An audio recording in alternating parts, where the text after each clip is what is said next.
Hello friends, मैं मुकेश सामान आप सभी का नॉलेज कल्टीवेशन चैनल में स्वागत करता हूं।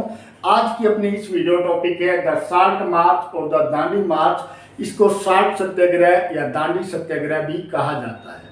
इस वीडियो को मैंने 2 पार्ट्स में डिवाइड किया।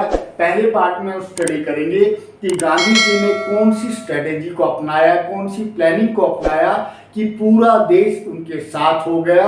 और सेकंड पार्ट में हम देखेंगे कि दांडी मार्च कितने किलोमीटर का था और कितने दिन चला। तो वीडियो की शुरुआत में हम फर्स्ट पार्ट को देखते हैं। जो ये दांडी मार्च है, साल्ट मार्च है, launched by Gandhi ji. Gandhi ji Britishers को इंडिया से भगाना चाहते थे और इसके लिए वो चाहते थे कि पूरी कंट्री के लोग उनके पीछे हों। एक बहुत बड़ी मूवमेंट लेकर आना चाहते थे इंडिया में, जिसको बाद में नाम दिया गया द सिविल डिसओबीडियंस मूवमेंट, जिसको हिंदी में सविनय अवज्ञा यानी कि प्रेम से अवज्ञा का मतलब हम आपकी आज्ञा का पालन नहीं करेंगे, कि वॉयलेशन नहीं करेंगे और हम किसी भी टाइप का टैक्स ब्रिटिशर्स को पे नहीं करेंगे। आपकी हर चीज को हम बॉयकॉट कर देंगे। जितने भी स्टूडेंट्स हैं वो स्कूल और कॉलेजेस में नहीं जाएंगे, जितने भी एडवोकेट हैं वो कोर्ट्स में नहीं जाएंगे और जितने भी गवर्नमेंट एम्प्लॉइज हैं वो अपनी अपनी जॉब से रेजिग्नेशन दे देंगे। इस टाइप की मूवमेंट को गांधी जी लेकर आना चाहते थे और इसके लिए उन्होंने क्या किया, इसके लिए उन्होंने नमक को एक मेन पॉइंट बनाया। मेन पॉइंट क्यों बनाया?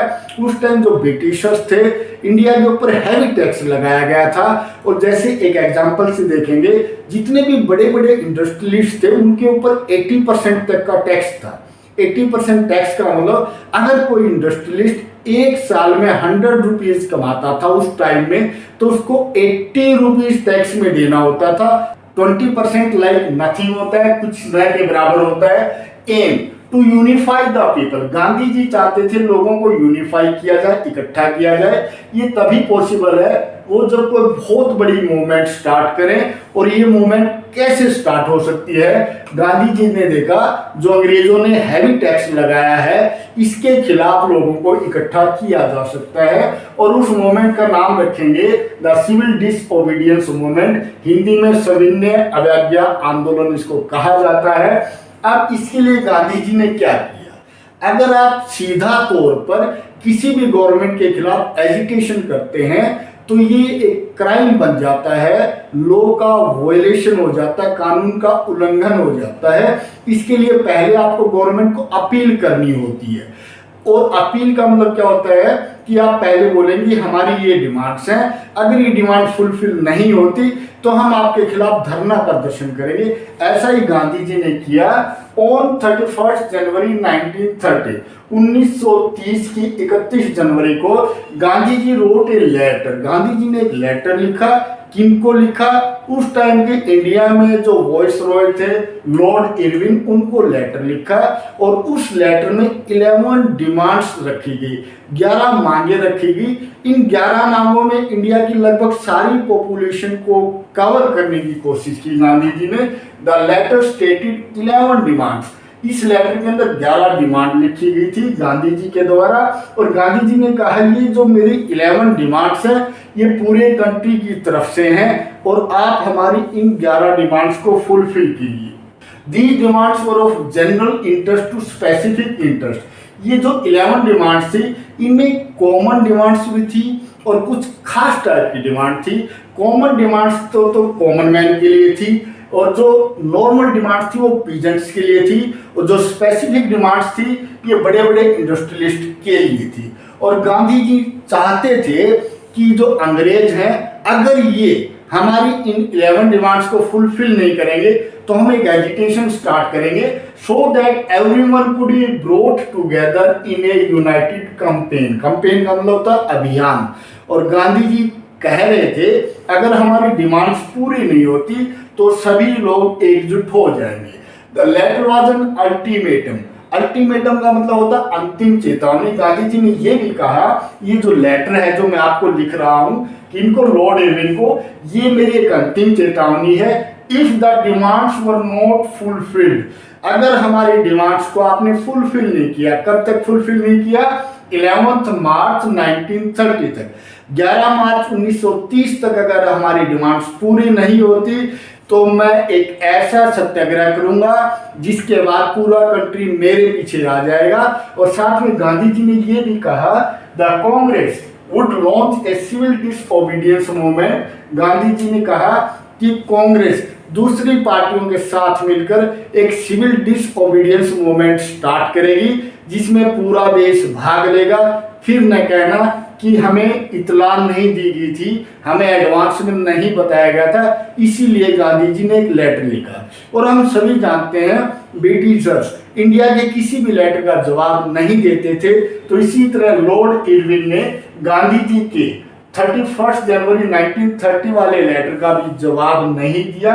इसीलिए गांधी जी क्या करते हैं, 12 मार्च को एक सत्याग्रह स्टार्ट करते हैं, यानी कि एक यात्रा स्टार्ट करते हैं। ये 240 माइल्स की यात्रा थी। अब इसी को डिटेल में देखते हैं।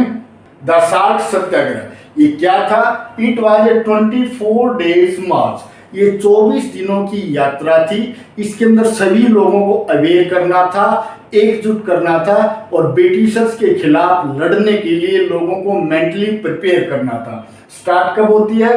12 मार्च को। लास्ट डेट क्या थी लेटर को फुलफिल करने की? ये 11 मार्च थी। 12 मार्च को स्टार्ट होती है। 24 डेज की ये जो ट्रैवलिंग थी इसमें जोड़ेंगे तो ये 6 अप्रैल 1930 को ये मार्च खत्म हो जाता है, ये सत्याग्रह खत्म हो जाता है। Gandhi ji started this march with 78 followers of his trusted volunteer. Gandhi ji ने इस यात्रा को, इस मार्च को अपने जो निकटतम 78 जो ट्रस्टेड फॉलोअर्स थे उनके साथ इसको स्टार्ट करते हैं। फ्रॉम हिज साबरमती आश्रम टू दांडी। गांधी जी का जो आश्रम है साबरमती नदी के किनारे पर है, इसीलिए इसको साबरमती आश्रम कहते हैं। तो साबरमती आश्रम से लेकर दांडी तक की ये जो यात्रा थी, ये इसके बीच का डिस्टेंस देखते हैं कितना था, 240 माइल्स। एग्जैक्ट जो डिस्टेंस है ये 239 माइल्स है। और किलोमीटर की बात की जाए तो ये आता है 385 kilometre. Gandhi ji 10 miles per day चलते थे और रास्ते में वो जगह जगह के ऊपर छोटी और बड़ी सभाओं को, यानी कि ऑडियंस को संबोधित भी करते हुए चलते थे, लोगों को एकजुट करने की प्रयास करते थे। Gandhi ji addressed large gathering on the way. रास्ते में जो भी गैदरिंग यानी कि ऑडियंस आती थी, गांधी जी उनको मेंटली प्रिपेयर करते थे। Gandhi ji broke the British raj salt laws at 8:30 AM on 6 अप्रैल 1930। 6 अप्रैल 1930 की सुबह 8:30 बजे गांधी जी नमक बनाकर इस देश में नमक का कानून तोड़ते हैं। कहने का मतलब सभी टाइप के जो टैक्सीज थे उनके खिलाफ जो विरोध था यहाँ से स्टार्ट होता है और इस मूवमेंट का नाम दिया जाता है द सिविल डिसओबीडियंस मूवमेंट। और इसकी शुरुआत होती है सॉल्ट मार्च से, जिसको हम दांडी सत्याग्रह भी कहते हैं। This started the civil disobedience movement in the whole country.